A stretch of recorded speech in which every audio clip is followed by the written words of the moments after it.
전지 1개와 저항기 5개 이용해서 그림과 같은 회로를 만들겠습니다. 이렇게 했을 때 저항이 R5인 저항기에 흐르는 전류와 회로상의 이 점을 A, 이 점을 B라고 한다면 A와 B 사이 전기 포텐셜 차이 구하게 보도록 하겠습니다. 이렇게 하기 위해서 등가 저항부터 구하겠습니다. 저항이 R4, R5인 두 개의 저항기를 한 개의 저항기로 줄이겠습니다. 두 개의 저항기를 한 개의 저항기로 줄였을 경우 등가 저항을 R4,5로 표기하겠습니다. 그러면 R4,5는 직렬로 연결되어 있는 두 개의 저항기의 저항을 그냥 더하면 되죠. 25ohm이겠죠.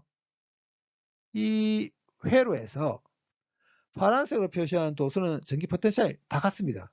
그리고 주황색으로 표시한 도선에서는 또 다른 전기 포텐셜로 전기 포텐셜이 다 같습니다. 그렇기 때문에 저항이 R2, R3, R4, 5인 세 저항기에서 전기 포텐셜 차이는 다 같겠죠. 회로 성분들이 병렬로 연결되어 있을 경우에 병렬로 연결되어 있는 회로 성분들에서 전기 포텐셜 차이가 다 같죠.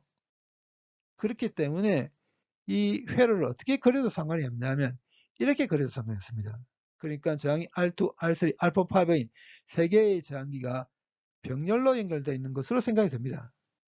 그러면 이제 병렬로 연결되어 있는 세 개의 저항기를 한 개의 저항기로 줄였을 때 등가 저항을 이렇게 표기하겠습니다.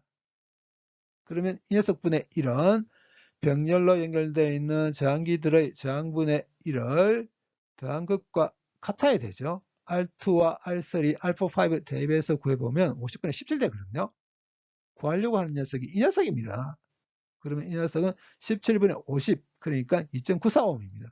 이제 최종적으로 직렬로 연결되어 있는 이 저항기와 이 저항기 두 개를 하나로 줄이기만 하면 되죠.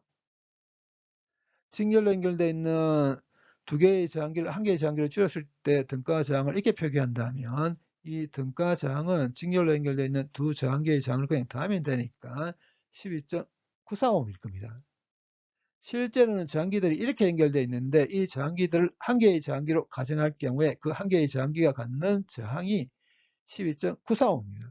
근데 이 한 개의 저항기에 단자 전압이 25V인 전지가 연결되어 있습니다. 그렇다면 전류가 이렇게 흐르게 될 텐데 이렇게 흐르는 전류는 단자 전압을 저항으로 나누면 되니까 1.93A입니다.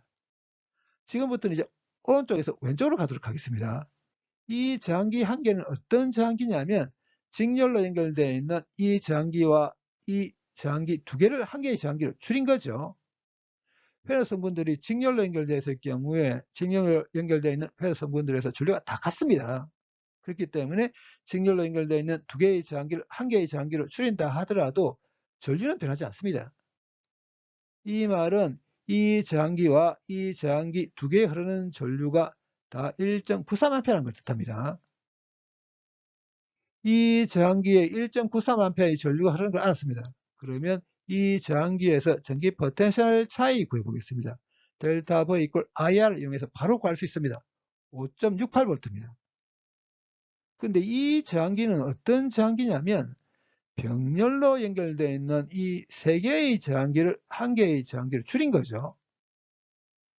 회로 성분들이 병렬로 연결되어 있을 경우 병렬로 연결되어 있는 회로 성분들에서 전기 포텐셜 차이가 다 같다고 했습니다. 그렇기 때문에 병렬로 연결되어 있는 회로 성분들을 한 개의 저항기로 줄인다 하더라도 전기 포텐셜 차이는 변하지 않습니다. 그렇기 때문에 저항이 R2, 저항이 R3, 저항이 R4, 5인 세 저항기에서 전기 포텐셜 차이가 다 5.68V입니다.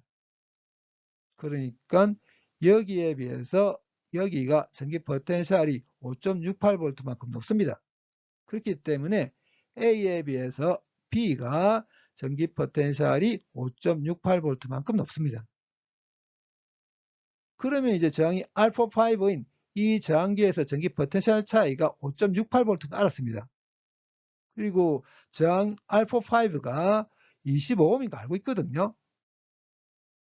여기에 이렇게 흐르게 되는 전류 바로 구할 수 있겠죠. 전기 포텐셜 차이를 저항으로 나눠버리면 되죠. 0.27A입니다. 근데 또 이 저항기는 어떤 저항기냐면 직렬로 연결되어 있는 저항이 R4, R5인 두 개의 저항기를 한 개의 저항기로 줄인 거죠. 앞서 말한 직렬 연결의 특징으로 인해서 저항이 R5 저항이 R4인 저항기에 흐르는 전류도 0.27A의 전류가 흐르게 됩니다.